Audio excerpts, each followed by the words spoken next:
Oke. 3, 2, 1. Oke. Langsung ya. Assalamualaikum warahmatullahi wabarakatuh. Masya Allah. Semangat Bapak Ibu Guru semuanya.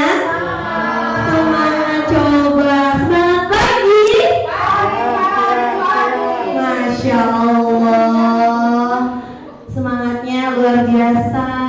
Semangatnya menularkan aura positifnya, Masya Allah. Bapak Ibu sekalian, sebelumnya saya mengucapkan terima kasih banyak atas kesempatan dan hadir di sini. Walaupun saya tahu pasti Bapak Ibu Guru sudah lelah mengajar dari pagi, tapi siangnya bisa menyempatkan hadir di aula kita tercinta ini ya. Terima kasih Bapak Ibu. Masya Allah, terima kasih semuanya. Saya terhormat sekali kepada senior saya Ibu Luki. Terima kasih Ibu Luki, senior saya. Contoh semangat dari senior itu yang membuat saya bisa selalu bersemangat dalam mengajar anak didik spesial kita. Masya Allah. Ya, alhamdulillah Bapak Ibu di sini Bapak Ibu Guru dikumpulkan, dihadirkan di sini. Saya mau mendiseminasi modul 14 saya yang berjudul budaya positif. Sebelum kita mulai, kita membaca basmalah dulu Bapak Ibu ya. Bismillahirrahmanirrahim. Ya, saya mulai budaya positif. Apakah Bapak Ibu sudah tahu budaya positif itu apa ya? Kira-kira budaya positif sudah tahu? Mungkin Bapak Hikam seperti apa? Oh, tidak tahu. Budaya positif seperti apa ya? Kita lanjut slide berikutnya. Next, coba Bapak. Yes. Sebelum kita lanjut ke budaya positif ya, coba di situ ada setuju atau tidak ya? Bapak tinggal sebutkan hukuman dapat mendisiplinkan anak. Setuju Bapak Ibu? Setuju. Oke, very setuju. Yang kedua, pemberian hukuman dan hal positif seperti pemberian hukuman dengan hal yang positif seperti membersihkan halaman sekolah dapat meningkatkan disiplin anak. Setuju? Setuju. Oke, baik. Yang ketiga, memberikan penghargaan dapat meningkatkan motivasi belajar anak. Setuju? Setuju. Berarti Ibu setuju semuanya ya Ibu ya? Oke. Lanjut pada next. Oke. Topik hari ini adalah disiplin positif dan nilai-nilai kebajikan universal. Yang kedua, teori motivasi, hukuman dan penghargaan restitusi. Yang ketiga, keyakinan kelas. Yang keempat, kebutuhan dasar manusia dan dunia berkelas. Yang kelima, posisi kontrol. Dan yang keenam, segitiga restitusi. Next.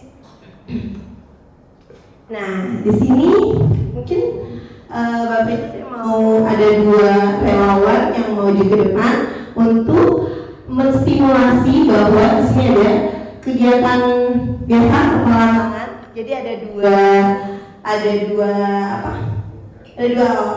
Bapak Ibu di sini ada dua orang. Jadi yang satu ngepalin tangan, di dalamnya ada kertas, ya, ada kertas. Dan yang satu itu merayu supaya yang temannya lagi mau tahu nih yang di kepala itu atau yang disembunyikan temannya itu apa sih, sampai teman yang punya genggaman itu memberikan gitu. Ya, siapa boleh Bu? Dua aja, nggak usah banyak-banyak. Dua orang.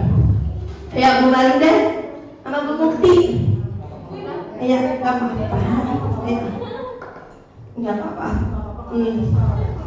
Ayo. Ya, yuk. Bu Mukti, ini ceritanya kertas yang isinya Bu Mukti. Nah, nanti Bu Malinda yang merayu agar kertas itu bisa diberikan ke Bu Malinda. Tapi kemudian dengan berbagai macam cara Bu Malinda bisa merayu atau bisa mengancam, menyuap, terserah. Pokoknya dengan cara sampai Bu Mukti terayu memberikan kertasnya seperti itu. Ya, coba dari sini Bu. Mukti itu pegang apa? Supaya Aku mau lihat boleh nggak? Aku mau lihat boleh nggak Bu Mukti? Aku mau boleh. Boleh nih? Boleh nggak Bu Mukti aku mau lihat? Ya dong, please. Aku pengen tahu itu apa yang dipegang Bu Mukti. coba tebak apa ya? Apa ya? Aku nggak tahu, makanya aku pengen lihat. Boleh nggak? Boleh ya, aku lihat ya. Boleh nggak ya? Aku mau dong, nanti aku beliin. Bu Mukti kan suka itu ya, es teh. Nanti aku beli es teh ya. Ya, Saya tapi 5 ya. es tehnya 5. Oke, nggak apa-apa. Asal aku pengen tahu ini apa yang Bu Mukti pegang. Ya, boleh ya? Boleh ya? Tapi ST-nya 5. Yakin itu dihabisin sama Bu Mukti. Kan Benar. Oh iya, oke. Kalau niat berbagi, baik. Boleh ya? Oke, makasih Bu Mukti. Sama-sama. Bu Malinda. Boleh lihat, boleh dibuka. Wah, ini apa Bu Mukti di sini ya? itu kertas sobek sih. Saya pikir itu isinya sebuah. Jadi nyesel ya Bu. Ditukar sama ST5. Oke, udah tepuk tangannya dong teman-teman. Oke, terima kasih Bu Mukti, Bu Malinda. Jadi ternyata Bu Malinda tuh pakai metode apa tadi? Merayu ya, merayu dengan diberikan sesuatu. Masya Allah, sehingga Bu Mukti tertarik tuh, langsung diberikan apa yang sudah Bu Mukti pegang. Nah, mungkin itu cara-cara kita pembelajaran di sekolah kita ya. Kadang anak murid kita bujuk, kita puji, kita rayu sampai anak itu mungkin moodnya bagus lagi, sampai moodnya itu kembali gembira lagi, nggak ngambek lagi. Mungkin itu cara-cara kita untuk mendekatkan ke siswa-siswa kita ya Bapak Ibu ya. Nah, di sini selanjutnya lanjut. Nah, di sini disiplin positif banyak sekali rangkaiannya. Mungkin saya nggak akan jelasin satu-satu. Nanti lebih ke penjelasan next berikutnya, Pak Dharma. Nah, nih nilai-nilai kebajikan. Nilai-nilai kebajikan ini adalah prinsip-prinsip moral yang dianggap penting dan baik dipegang oleh semua orang, terlepas dari latar belakang, budaya, agama, atau kepercayaan mereka. Nilai-nilai ini dianggap penting untuk membangun masyarakat yang adil, damai, dan sejahtera. Seperti itu Bapak Ibu. Coba next Pak.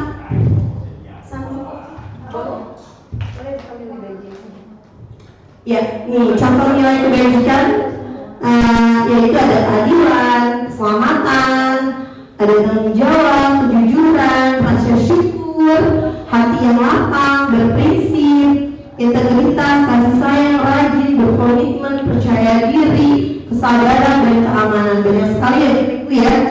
Oke, sekali nilai-nilai kebajikan yang ada dalam diri kita masing-masing, dalam dasar anak atau siswa-siswa kita. Selanjutnya Pak.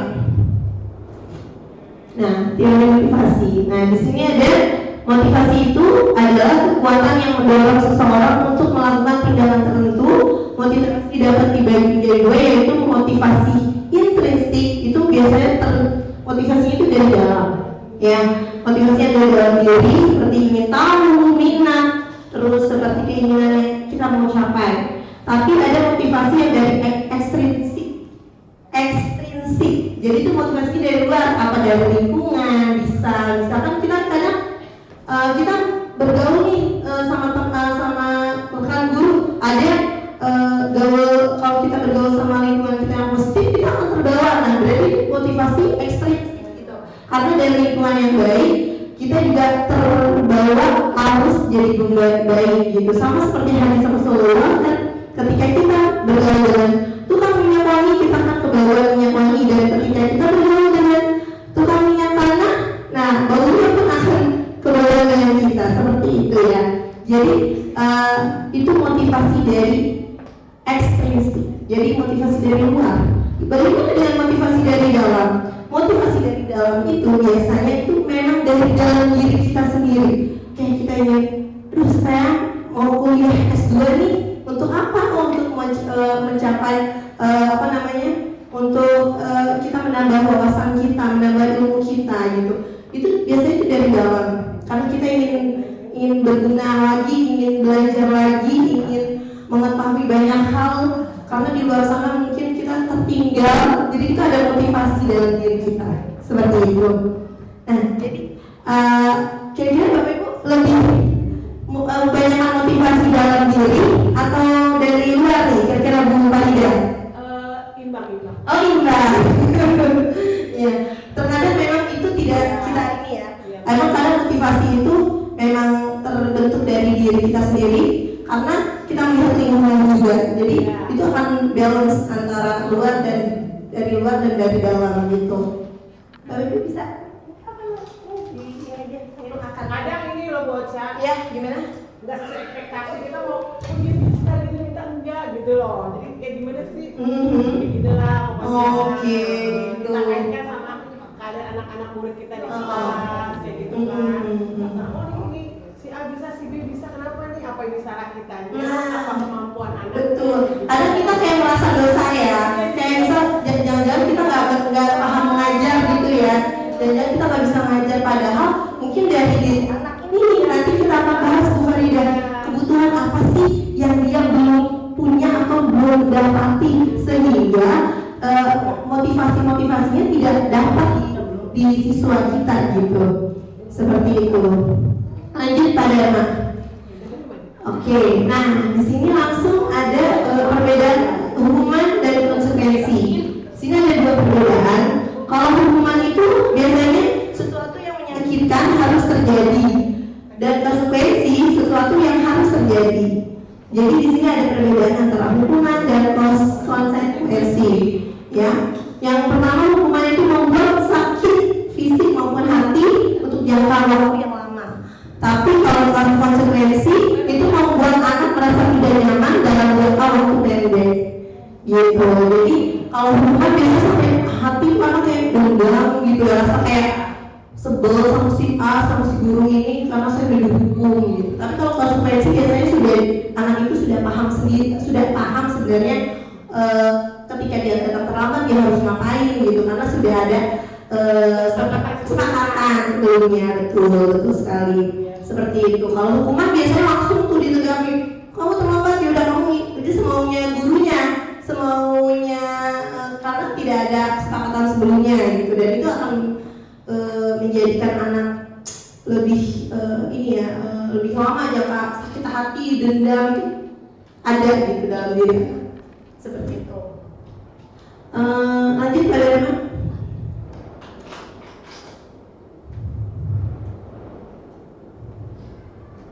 Ya. Nah, di sini coba kita mau diskusi. Nanti Bapak Ibu tinggal ini hukuman atau konsekuensi gitu. Mencatat 100 kali di dalam buku kalimat saya tidak akan terlambat lagi karena terlambat ke sekolah, itu hukuman atau konsekuensi? Hukuman ya. Hukuman. Oke, hukuman ya, setuju ya. Nah, kedua, lari mengelilingi lapangan basket 2 kali karena terlambat hadir ke sekolah. Hukuman. Oke. Yang ketiga, murid diminta untuk push up 15 kali karena tidak menggunakan masker ke sekolah. Hukuman semua ya, coba. Menggantikan kertas tugas teman yang telah dicoret-coret, itu hukuman atau konsekuensi? Konsekuensi. Itu termasuk konsekuensi sebelumnya. Belajar di mana? Ya. Oke, lanjut. Membersihkan tumpahan air meja,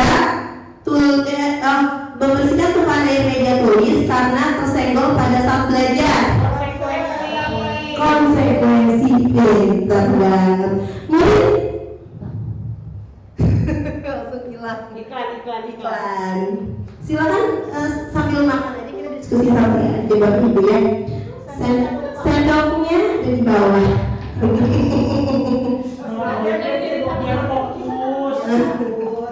Biar fokus. Ya, lanjut. Murid disuruh untuk mengenakan sepatu seharian di sekolah karena tidak mengenakan sepatu hitam. Hukuman atau konsekuensi? Ayo. Murid disuruh untuk menggunakan sepatu seharian, tidak menggunakan sepatu kayaknya. Tidak menggunakan sepatu seharian di sekolah karena tidak menggunakan sepatu hitam. Hukuman ya? Hukuman, betul, itu hukuman. Lagi menggunakan lapangan basket 2 kali karena selama 10 menit. Hukuman, sini kita Masya Allah. Oke, lanjut.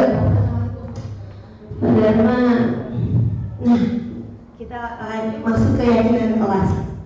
Keyakinan kelas di sini adalah merupakan sekumpulan nilai prinsip dan nilai yang disepakati bersama oleh seluruh anggota kelas, ya, termasuk guru dan siswa. Keyakinan ini sebagai landasan untuk membangun lingkungan belajar yang positif, saling menghormati dan kondusif bagi perkembangan siswa. Kira-kira Bapak Ibu sudah ada keyakinan di kelas, di sekolah, di kelas? Sudah ada ya? Biasanya dibentuknya oleh murid atau oleh guru? Dua-duanya. Oke, dua-duanya. Biasanya dibentuk dua-duanya. Jadi biasanya keyakinan kelas itu beda-beda setiap kelasnya ya Bapak Ibu ya. Jadi tergantung dari siswa dan lingkungan belajarnya seperti apa. Tapi sejujurnya di kelas autis gurunya yang buat. Oke, benar. Karena kita berbeda ya Bu, betul.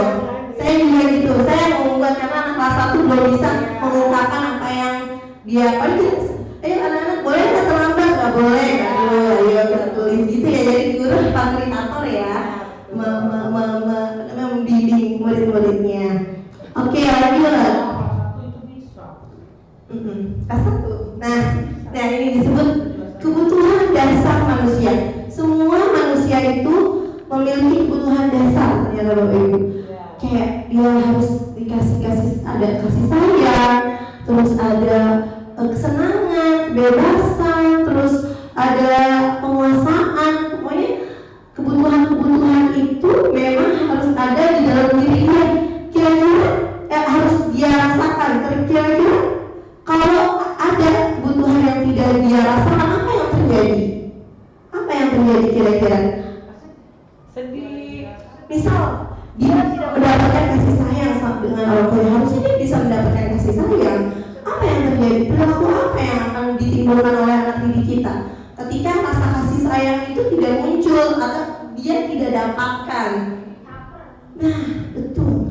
Anak-anak pasti nggak bisa diam di kelas, ganggu usia temannya, ganggu anak sebelah teman-temannya. Padahal dia butuh kasih sayang itu yang pertama. Gitu. Di sini ada lanjut, ada apa? Saya menampilkan lanjut itu udah. Nah, yang satu ya, kebutuhan fisiologis. Di sini kebutuhan fisiologis itu kayak kita udara yang segar, makanan, kita butuh tidur, kita butuh tempat tinggal. Ada di antara kita anak didik kita yang tidurnya di kolong jembatan, dia tidak bisa dalam tempat tidur yang layak. Perilaku apa yang mereka munculkan nantinya? Itu akan berdampak dari perilaku anak-anak kita, anak-anak sendiri kita, anak-anak kita gitu. Jadi ketika kebutuhan dasar dia tidak terpenuhi, sehingga ada perilaku adaptif yang mereka munculkan gitu. Jadi kita harus paham dia kebutuhan dasarnya itu cukup nggak ya gitu. Di dalam misalnya kita suka ngantuk nih di kelas, kenapa ya?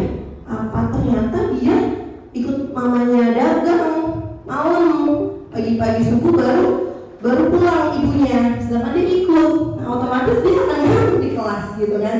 Dia tidak mendapatkan tidur seperti anak-anak pada umumnya yang jam 9 udah tidur, jam 5 udah bangun gitu, karena dengan kondisi tersebut seperti itu. Jadi kita memang harus bisa melihat dari segi menjadi seorang guru itu harus bisa melihat dari segi apapun.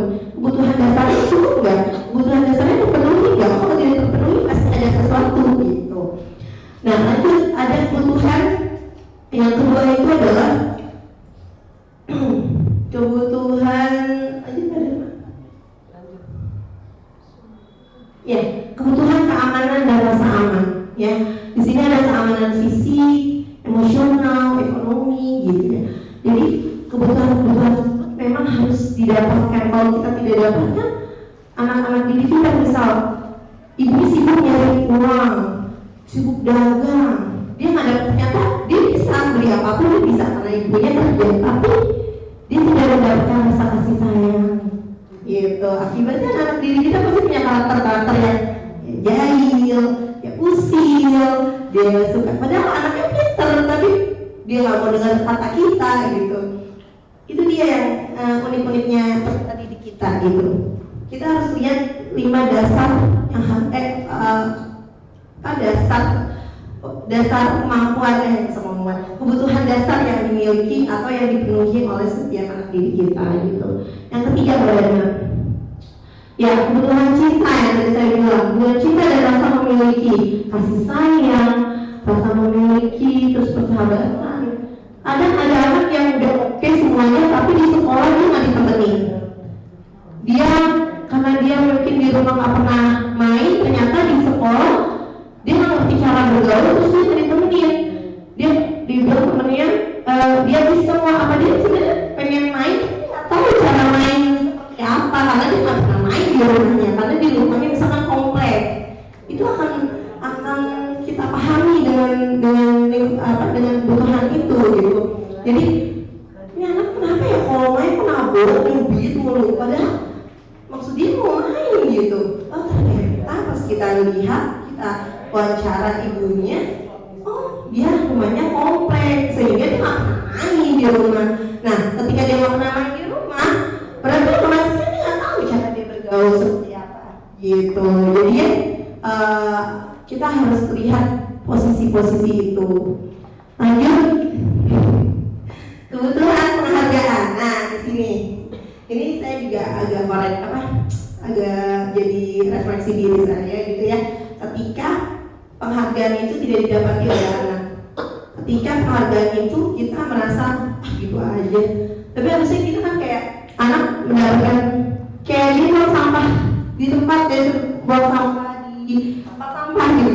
Itu cuma pintar banget gitu. Terus kita lupa buang sampah, udah biarin aja, nggak ada penghargaan. Jadi anak juga merasa tidak dihargai atau tidak merasa nggak dapat pujian dari kita gitu. Kadang-kadang juga kita lupa juga sama anak sendiri kita gitu ya. Saya kurang penghargaan gitu ya kepada anak-anak. Oh enggak, takutnya nanti anaknya jadi nggak mau belajar karena dia dibilang pintar gitu ya. Ternyata memang penghargaan itu penting untuk anak-anak kita, walaupun anak-anak buta khusus apalagi Down syndrome. Mungkin 1000 pujian yang kita harus lemparkan ke dia agar dia juga moodnya bagus gitu. Anak didik saya kan Down syndrome ada 3 tuh. Jadi isinya pujian semuanya bagus, keren banget, imut banget, cantik banget. Benar-benar pujian dan itu membuat mood dia bagus gitu. Dan selanjutnya yang terakhir adalah kebutuhan aktualisasi diri. Kebutuhan ini ada stabilitas, pemecahan masalah, pertumbuhan pribadi dan meninggalkan mempunyai keinginan untuk menuliskan. Oke. Jadi kebutuhan aktualisasi diri dia bisa berkarya, dia bisa mengaktualisasikan apa yang dia punya, apa yang dia bisa. Misalkan dia punya bakat, dia bisa disalurkan bakatnya. Nah itu dia tugas-tugas kita ya Bapak Ibu Guru ya. Kalau ada anak-anak kita yang mungkin bakat melukis, ya kita salurkan ke melukis gitu. Kalau dia bisa menggambar, apapun itu di bukunya. Apalagi anak kebutuhan khusus ya. Kebutuhan khusus itu memang kan banyak yang kita masih raba-raba gitu ya. Ada misalnya dia suka bercerita, mendongeng, nah itu bisa kita alihkan ke situ gitu. Lanjut.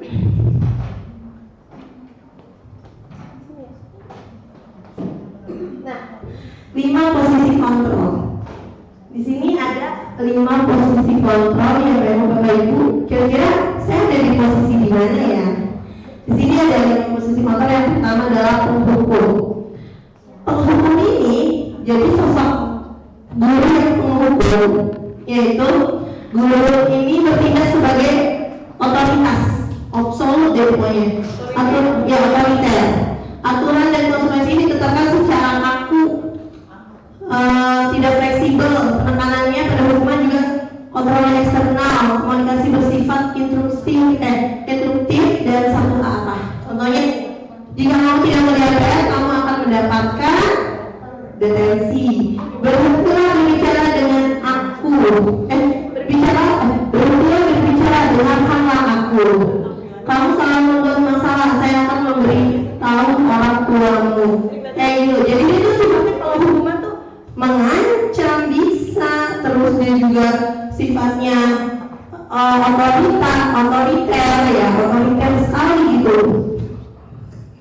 Otoriter, terus juga dia sifatnya kalau hukum itu kamu melanggar, kamu harus lari di lapangan 2 putaran. Itu asal ya udah menghukum gitu kan. Dia kira-kira cuma dari posisi itu enggak ya? Enggak dong. Enggak dong ya. Posisi kita kan tidak ada di situ ya, menghukum ya. Karena kan anak-anak kita anak-anak spesial ya. Kalau kita hukum nanti anaknya sedih, nangis, takut, ini nggak mau sekolah dia nanti, ya kan? Lanjut di posisi pembuat rasa bersalah.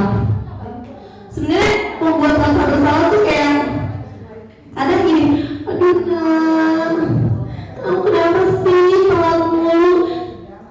Ibu tuh jadi sedih, nanti ibu diambil kepala sekolah, sangka ibu nggak bisa mendidik kamu. Gimana sih, aduh gak kesian sama ibu yang udah tua, ya Allah, kayak gitu kan. Itu biasanya pembuat rasa bersalah kayak gitu tuh, muridnya. Ibu kan udah tua nah, janganlah, ayolah nurut-nurut, janganlah macam-macam, ayo janganlah buat masalah, kasihan ibunya.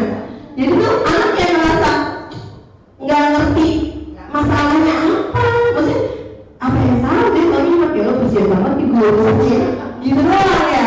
Jadi ketika ada misalkan ada kasus ya dia terlambat, jadi taunya oh iya kasihan aku nih, padahal terlambat itu memang tidak boleh gitu dilakukan oleh seorang siswa karena sudah peraturan dari sekolah, sudah peraturan dari institusi pendidikan gitu kan. Karena terlambat itu merugikan semuanya gitu, misalkan gitu. Jadi posisi kontrol kita tuh kira-kira gimana kalau membuat rasa bersalah, mungkin jadi saya juga jadi kayak refleksi sendiri, saya kayak gitu nggak ya, saya pernah sih kayak gitu sama murid saya, kayak duh kasihan ibu nah, ya Allah ibu udah dari pagi loh ngajar, kamu gini sih sikapnya kenapa nah, kayak gitu. Jadi kayak sebenarnya anak juga nggak paham ya, kadang kita kayak gitu biar anaknya sedih aja, bukan anak yang ngerti bahwa hukuman itu bahwa pelanggaran yang dilakukan itu sebenarnya tidak boleh dilakukan gitu. Lanjut di posisi yang ketiga, Pak, lanjut Pak. Ya, lanjut yang ketiga adalah menjadi teman. Nah, posisi ini juga sering saya lakukan di SMA ternyata, di kelas SMA LB.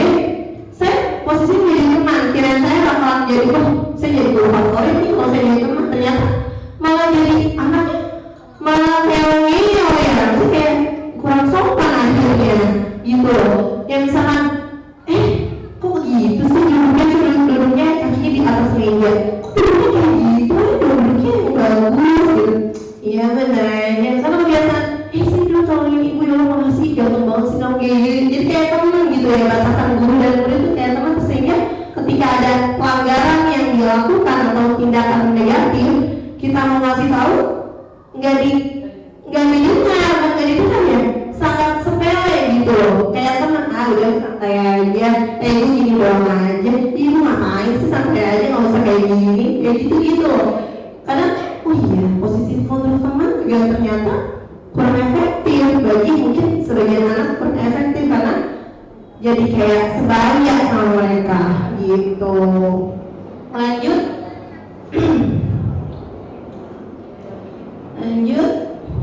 Ya, pemantau. Nah, pemantau ini seperti gini Bapak Ibu.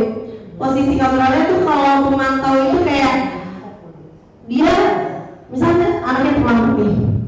Ya ampun Nak, kenapa telat? Kamu kayaknya saya ibu sudah lihat kamu tuh selama sebulan ini baru 5 kali loh. Kenapa? Kok bisa telat gitu? Kenapa udah 5 kali, emang ada apa? Di rumah ada masalah apa? Apa kamu begadang? Jadi tuh dia lihat data-data, pakai data biasanya kalau pemantau itu. Karena dia lihat dari sebelum-sebelumnya dia telat juga, jadi ketika dia mau menegur dia pakai data-data. Waktu itu bulan lalu kamu begini juga, waktu bulan kemarin minggu kemarin kamu begini juga, itu kenapa kayak gitu misalkan gitu. Itu namanya posisi pemantau. Dan menurut posisi ini juga mungkin sebagian kurang efektif bila karena tidak kena, maksudnya guru kan mau biar apa yang dia langgar itu, apa yang dia lakukan, kesalahan yang dia lakukan, maksudnya biar sadar bahwa itu tidak boleh dilakukan. Tapi ternyata dengan pemantau kurang efektif juga mengetahui bahwa anak itu tidak, apa yang dia lakukan itu salah gitu, kurang mengetahui posisi tersebut gitu. Nah, yang lanjut posisi manajer. Nah, di sini posisi manajer ini ya dia seperti fasilitator. Contohnya gini. Ini menurut saya posisi yang paling perfect di antara posisi-posisi 5 kontrol tadi. Di posisi kelima ini posisi yang paling perfect karena dia gini. Kenapa nak telat? Dialog sama murid. Terus muridnya bilang, ya Bu kesiangan. Kenapa kesiangan? Ya Bu begadang semalam. Kira-kira kalau kamu begadang itu siapa yang bangunin? Ibu. Nah, siapa lagi di rumah kamu yang bantu bangunin? Kakak misalkan gitu. Oke, berarti ibu dan kakak kamu harus dibilangin pasang alarm. Bisa? Oh bisa Bu. Jadi pulang sekolah nanti kamu langsung bilang sama kakak kamu untuk pasang alarm, untuk biar kamu besoknya tidak terlambat. Gimana? Nah, bisa. Bisa Bu, misalkan gitu. Bisa. Berarti besok berarti hari ini pulang sekolah kamu nanti langsung ngobrol sama kakak sama ibu. Bu, nanti tolong pasang alarm saya dan jangan lupa bangunin saya sehingga saya tidak telat. Terus kenapa lagi kamu bisa tahu? Saya begadang. Berarti besok tidak bisa begadang lagi karena nanti. Jadi posisi manajer ini adalah anak itu diminta untuk menggali informasi, terus kita memberikan solusi dan kira-kira anak itu sanggup atau tidak gitu. Nah, posisi inilah disebut posisi yang paling efektif, bukan efektif, paling terdepan di antara posisi-posisi yang lain karena dia bisa ngobrol juga, terus ngasih solusi gitu, ngasih solusi dan anak pun tahu, oh iya saya kan nggak bagus, saya udah bilang saya udah bisa sama guru saya mau pasang alarm, saya mau dibilang dibilang telat terus. Jadi kayak ada timbul rasa di dalam diri, motivasi dalam diri kita, ya saya mau boleh telat nih, saya harus datang tepat waktu misalkan gitu, karena nggak enak nih ditegur mulu sama ibu guru, terus juga kan udah dikasih solusinya pasang alarm gitu. Kalau tunarungu ya nggak pasang alarm juga ya. Kalau anak tunarungu berarti minta bangunin ibunya gitu. Jadi kalau pasang alarm nggak dengar juga ya kan, percuma gitu. Jadi kita lihat kondisi setiap murid masing-masing gitu ya Bu ya. Lanjut. Segitiga restitusi ya. Segitiga restitusi ini adalah penyelesaian permasalahan ya, pendekatan restoratif yang digunakan untuk menyelesaikan konflik di sekolah dengan cara fokus pada pemilihan kerugian yang ditimbulkan akibat konflik tersebut. Pendekatan ini ditekankan pada dialog, tanggung jawab, dan rekonsiliasi antara pihak-pihak yang terlibat dalam konflik. Jadi segitiga restitusi ini bisa nih, saya punya contoh. Waktu itu saya bisa dipasang sini videonya, nggak bisa ditampilin. Oh yaudah, nanti aja. Jadi segitiga restitusi ini seperti ini Bapak Ibu. Misalkan yang tadi yang posisi manajer itu segitiga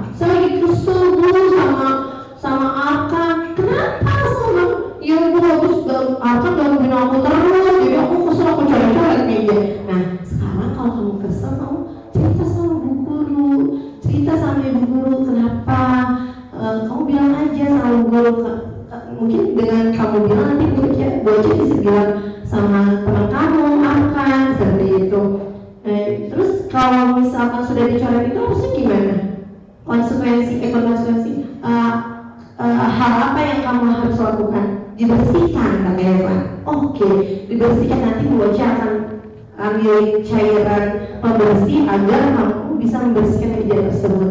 Berarti besok-besok tidak boleh mencari meja lagi. Kalau kamu kesal langsung bilang ke ibu, nanti ibu akan bilang teman kamu akan, iya bu. Nah itu penyelesaian seperti itu. Jadi kita tuh kayak berdialog gitu loh sama anak-anak. Jadi tiba-tiba jangan asal ketika ada masalah, kamu ini gimana sih? Udah nggak usah belajar. Kalau saya gitu, udah kamu di depan kelas, udah nggak musim tuh kayak gitu. Jadi kita tuh harus kayak anak sendiri lah, anak sendiri juga kan. Duduk di sini ngomong gitu ya. Sini, kira-kira kenapa sih kamu kok diam aja di rumah kayak gitu ya? Pokoknya sampai anak tuh udah cerita gitu ya. Seperti itu, jadi kayak apa sih kita harus berdialog, tidak langsung menjudgment kamu gimana sih dulu, nggak bisa kayak gitu. Itu jangan zaman lagi ya Bapak Ibu. Itu kita bisa dengan seperti itu menerapkan budaya positif di sekolah seperti itu. Oke, lanjut. Terima kasih. Nah, kira-kira Bapak Ibu ada pertanyaan atas yang tadi saya sudah paparkan? Silakan bertanya. Mau tanya. Iya, tadi kan silakan. Ini bocah. Bocah di itu ya, di C ya. Iya, di C. Oke. Untuk kita tahu bahwa anak-anak kita itu memiliki kebutuhan yang beragam. Terus juga masing-masing dari anak memiliki kebutuhan yang berbeda-beda. Iya. Saya pengen tahu nih, bagaimana caranya bocah untuk menggunakan segitiga restitusi itu, karena jujur aja saya waktu kemarin di kelas tunarungu di kelas atas itu agak sulit saat mungkin dia menstabilkan segitiga itu menstabilkan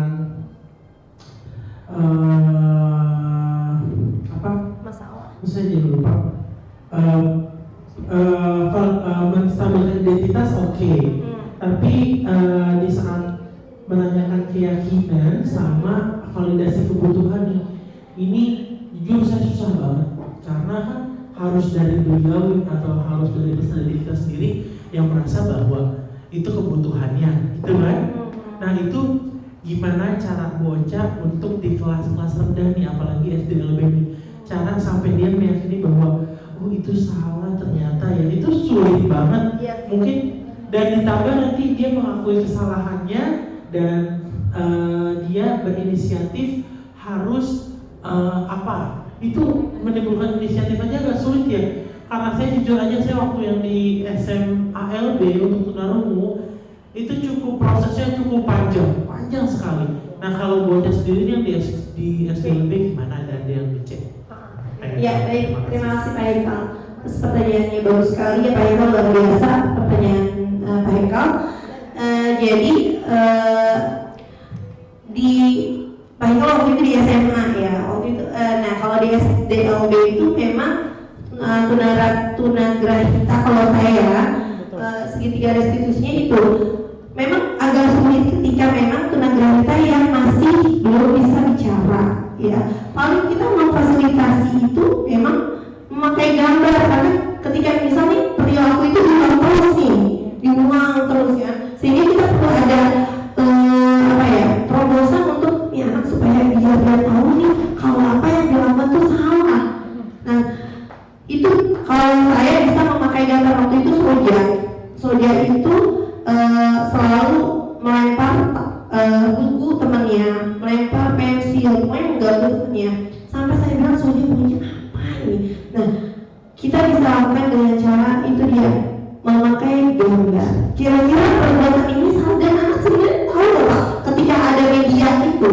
Jadi kita memang cari ini di Canva, cari perbuatan yang tidak baik gitu ya, yang dia lakukan, misalkan kayak mencoret bajunya temennya pakai crayon, itu sering banget sih coret.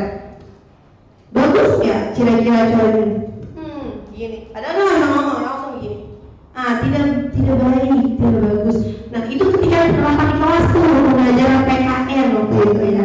Nah ketika kita pendekatan langsung si anak, si tertuduh kan dia nggak tahu kan bahwa itu yang dia lakukan. Kita harus berjalan ngobrol. Ini Sonja nih, kamu tidak boleh melakukan ini nih, lihat ini apa coba?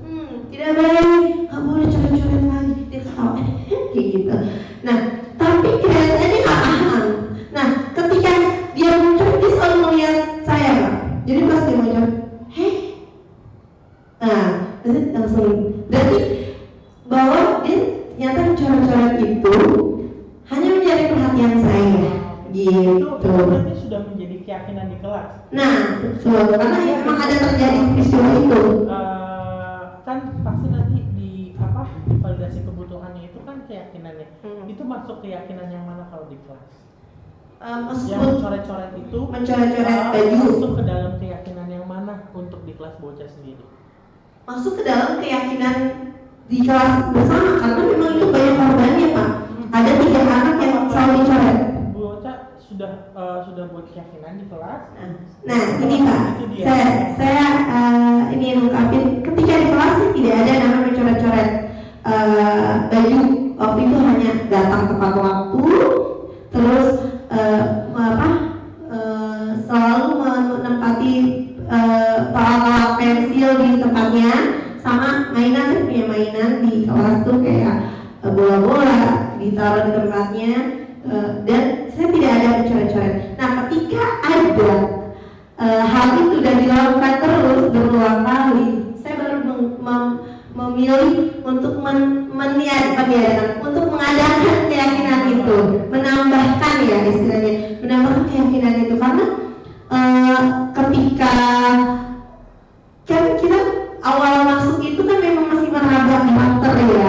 Nah ketika sebulan, 2 bulan, 3 bulan berjalan ya, baru kayaknya saya harus tambah deh. Jadi keyakinan kelas itu Bapak Ibu, catatan juga, tidak mesti harus 3 aja, itu bisa ditambah atau bisa dihapus karena kurang update atau kurang efektif bisa. Jadi bisa dirubah, bukan berarti keyakinan kelas kita itu aja setahun 2 tahun jalan, enggak. Jadi itu bisa dirubah pada saat itu juga, karena itu sesuai dengan kebutuhan ya, sesuai dengan kebutuhan di kelas kita gitu. Jadi keyakinan itu memang ketika memang untuk menyepakati dan bisa meyakini bahwa anak itu sudah paham, memang agak sulit di kelas kami ya, atau di Nagrega mungkin teman-teman juga memiliki kesulitan, sehingga perlu adanya penambahan dari agar anak itu paham. Jadi bagaimana caranya? Ya itu tadi gambar, bukti gambar ketika dia mencoret, kita foto langsung klik di print, kita tampilkan di dalam kelas. Benar, bagus tidak seperti ini? Oh tidak bagus. Nah dari situ dia lihat, oh iya ini nggak boleh. Nah seperti itu. Jadi kayak kita butuh tambahan, beda sama anak-anak reguler. Ketika kita ngomong udah langsung paham ya. Tapi anak-anak kita nggak bisa. Anak-anak kita perlu ada, walaupun mungkin kalau saya yakin dari SD sampai SMA itu perlu banget namanya gambar, perlu banget namanya dokumentasi untuk hal-hal yang bersifat untuk menjelaskan lebih detail gitu. Anak itu jadi lebih paham gitu. Kalau menurut saya gitu ya Pak Hikmah ya. Oke, terima kasih Pak Hikmah. Ada lagi boleh yang ini ya? Ya terima kasih Boy. Ayah, Ibu Ini termasuk orang lama ya. Masya Allah ya. Senior saya. Orang jadul istilahnya, nggak tahu lah IT yang sekarang itu. Saya baru tahu untuk kesepakatan kelas itu bisa menjadi sini saya tahu. Untuk meneruskan yang tadi melanjutkan, memang ada baik melalui gambar bisa. Tapi pengalaman baru tadi hari ini terjadi. Apa? Saya sedang duduk, kursi saya tuh mau digelempangin atau mau dijatuhkan sama Wida. Saya kaget sama sekali. Terbalikin gitu. Turun gitu di belakang saya. Saya dengan mimik keras, memang terus terang saya karena spontan ya, terus terang keras, kaget, terus tangan saya pukul ke tembok, gitu. Maksudnya ibu kesal kan? Ya, tangan saya pukul ke tembok, hampir kena dengan mas ada dekat kepalanya dia. Biar jelas. Gitu. Nah, pada saat itu saya terus terang kaget, lemas, deg-degan.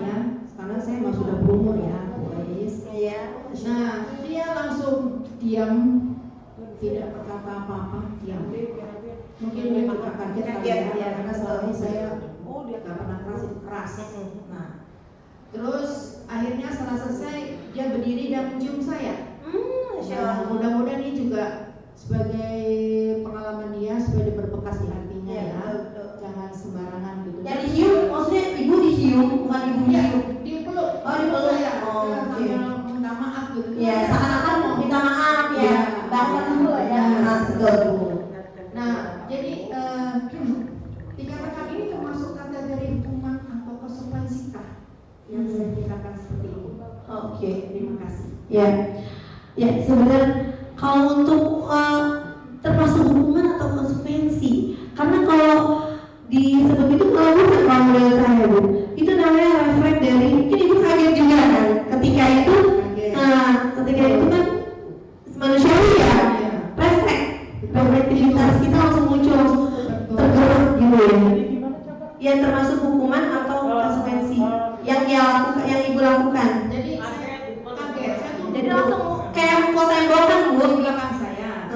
Terus dia kan kursinya bisa turun naik gitu. Iya. Diturunin juga kurang gitu. Saya kan Kaget ya. Spontan tangan saya langsung kepake dia di belakang saya.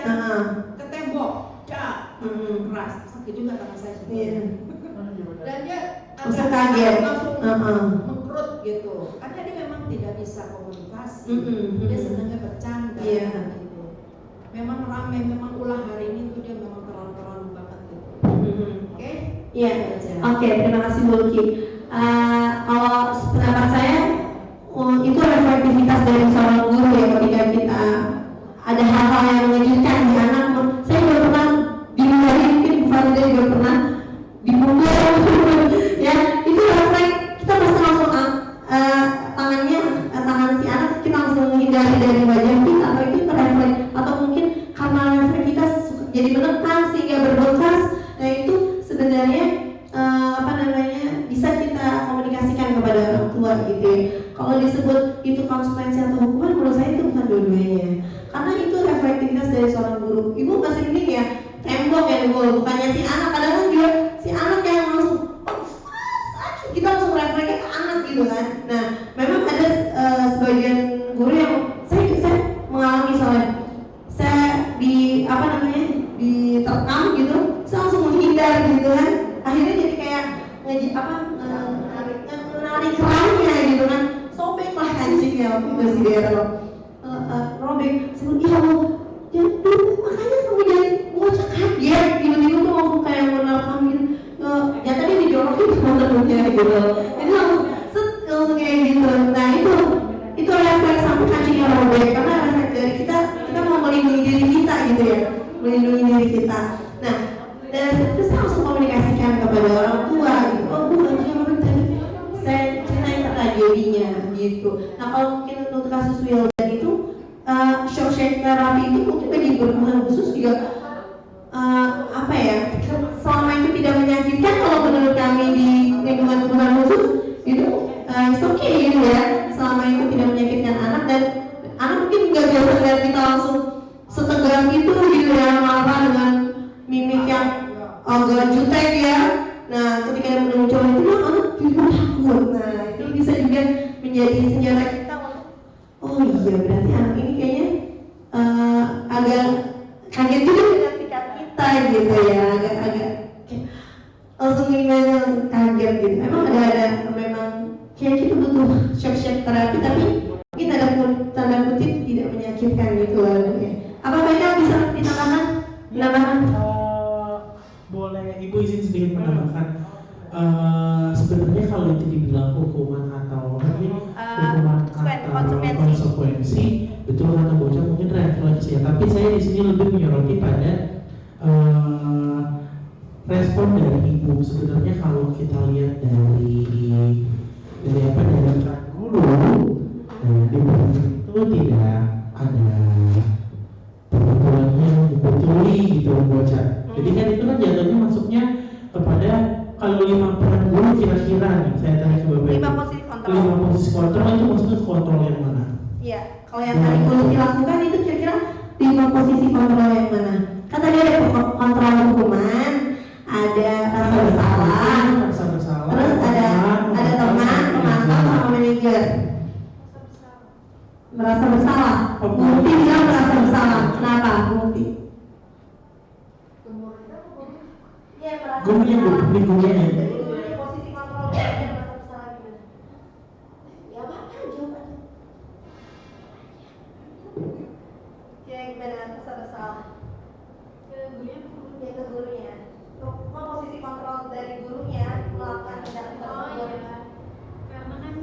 Ya pasti setelah marah ada penyesalan ya Bia. Oke. Ya jadi masuk ke rasa bersalah jadi.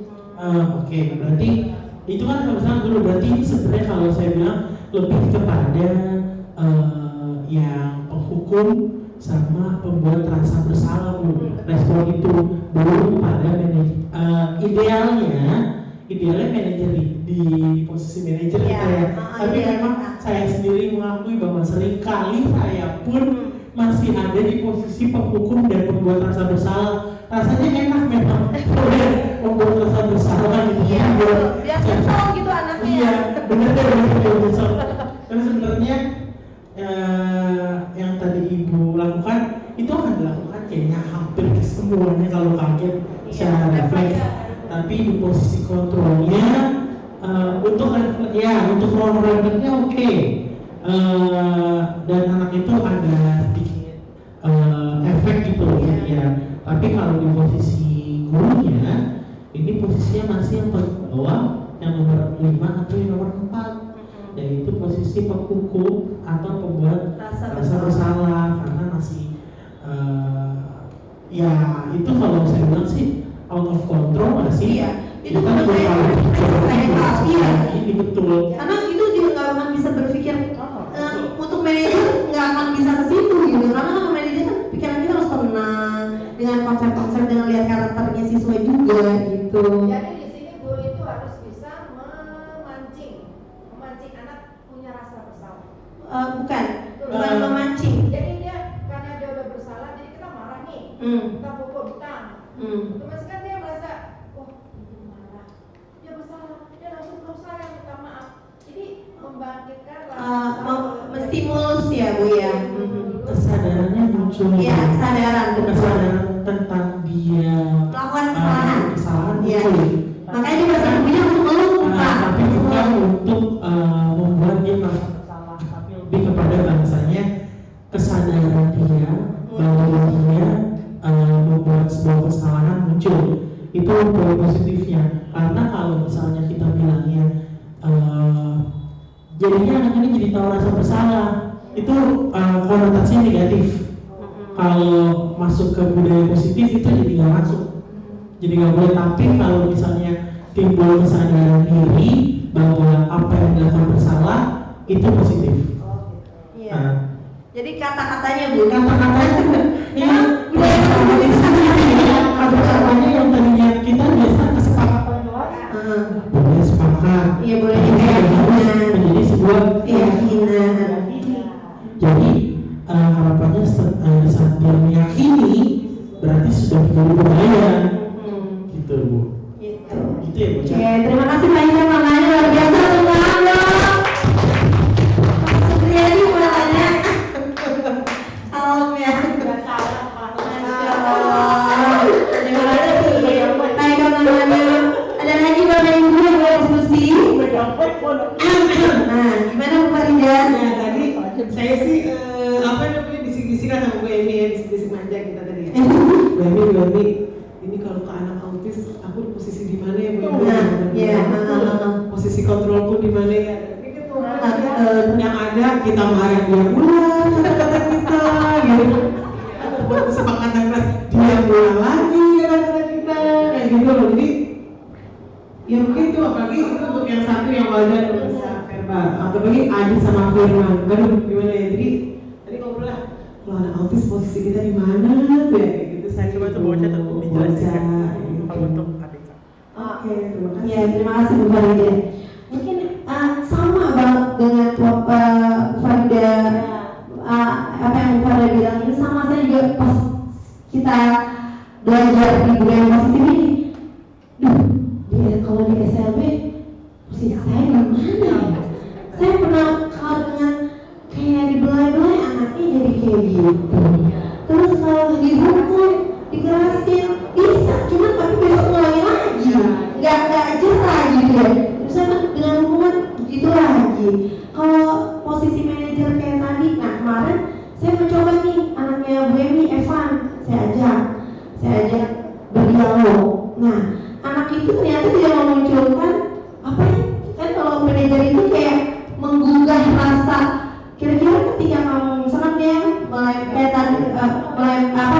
meja. Ketika kamu mencuri meja, itu berbuat salah itu salah dia. Tapi dia bilang, terus bagaimana cara kamu bisa tidak bertanggung jawab? Dia bingung dengan kata bertanggung jawab apa?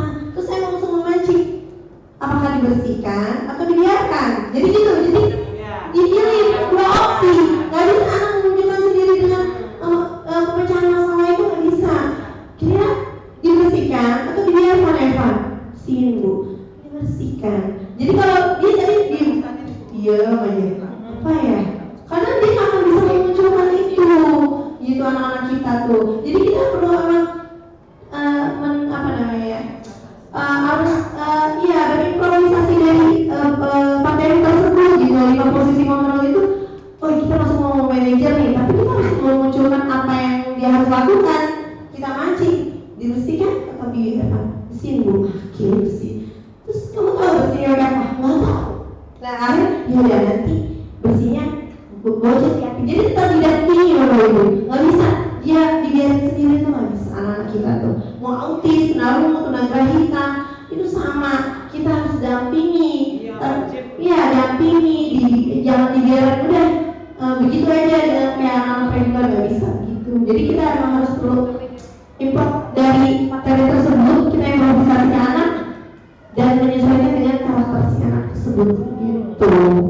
Misalnya dalam begitu lagi, dan nanti kalau misalnya posisinya mau hukum, mungkin hukumnya kalau di reguler kan lari, ini nggak mungkin hukum anak lari ya. Ini hukumnya ya itu tadi, biar anak itu mengerti gimana kita guru, sebagai guru kita yang tahu caranya, tapi kita tidak menyakiti gitu. Kita nggak mau cubit, mukul, atau membuat anak jadi stres gitu. Kita lebih tahu apa yang kita harus lakukan agar anak itu mengerti dan paham dengan posisi-posisi kontrol tersebut. Yang tadi guru gitu dia langsung anak itu langsung tahu, langsung meluk gitu kan. Padahal biologi itu pada saat itu kayak refleks ya, tanpa biologi saya ngapain ya, apa biologi itu gitu kan. Ternyata dia refleks, dengan refleks tersebut anak itu menyadari bahwa dia salah gitu. Mungkin itu Ibu ya. Ada lagi?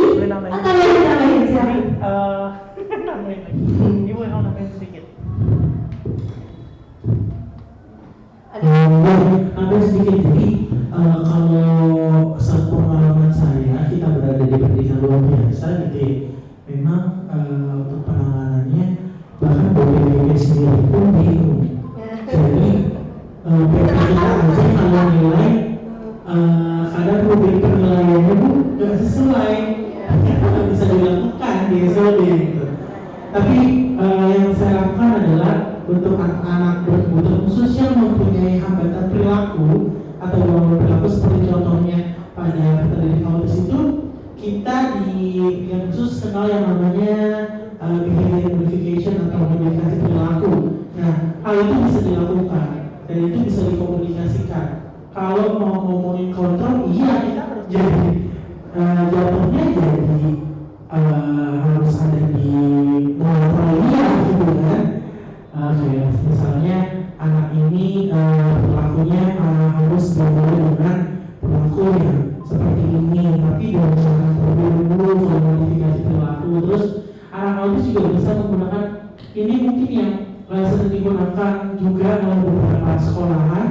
Dan sekarang juga kayaknya di sini udah ada yang pakai token ekonomi. Ya, token ekonomi itu bisa digunakan untuk mengontrol emosi, terus perilaku anak terdidik kita membuat khusus. Posisi guru di situ jatuhnya bisa manajer itu yang saya tahu bilang penilaian posisinya mana ya gitu. Itu bisa jadi manajer gitu. Tapi bukan untuk menanyakan apa yang kita yakini, tapi apa yang kita kerjakan gitu. Tetap manajer. Bisa juga awalnya jadi teman, ayo lakukan gitu, itu kan bahasanya. Nah mungkin kita keterbatasan apalagi nih ya, kita sebagai yang zaman dulu ya, kita udah ya sebagai orang zaman dulu kita maksudnya mungkin sudah kita lakukan, tapi kita nggak tahu namanya gitu loh, bahaya. Bisa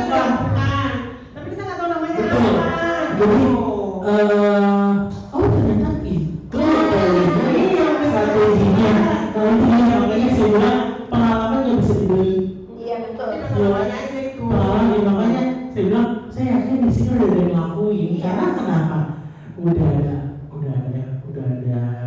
langsung efeknya.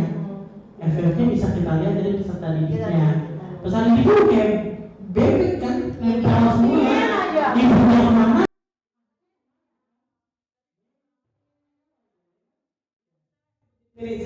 Iya, bisa dong. Jadi, kalau bisa berarti saya bisa dong. Suka ngomongin sendiri. Bisa. Kita akan menunggu.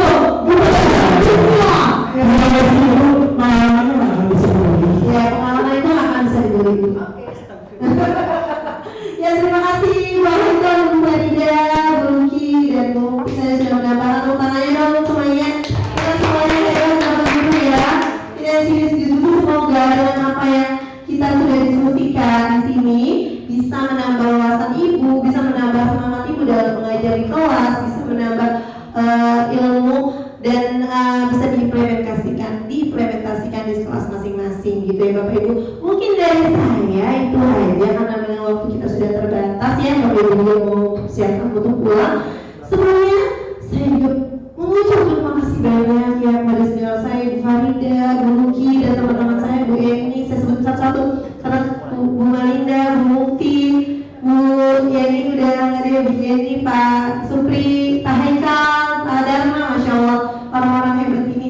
Insya Allah keluarga kalian selalu datang dan datang terus dan dibalas dengan kebaikan pula. Amin, amin, amin.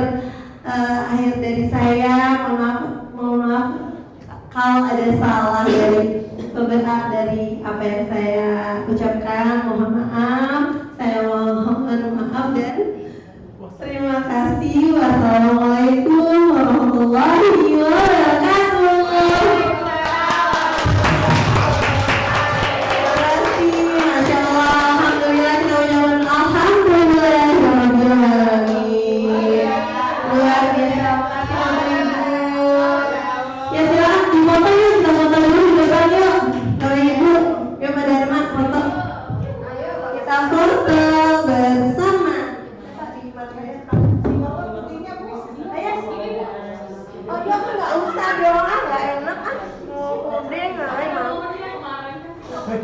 Tadi padahal mah di kamar atau di kamera?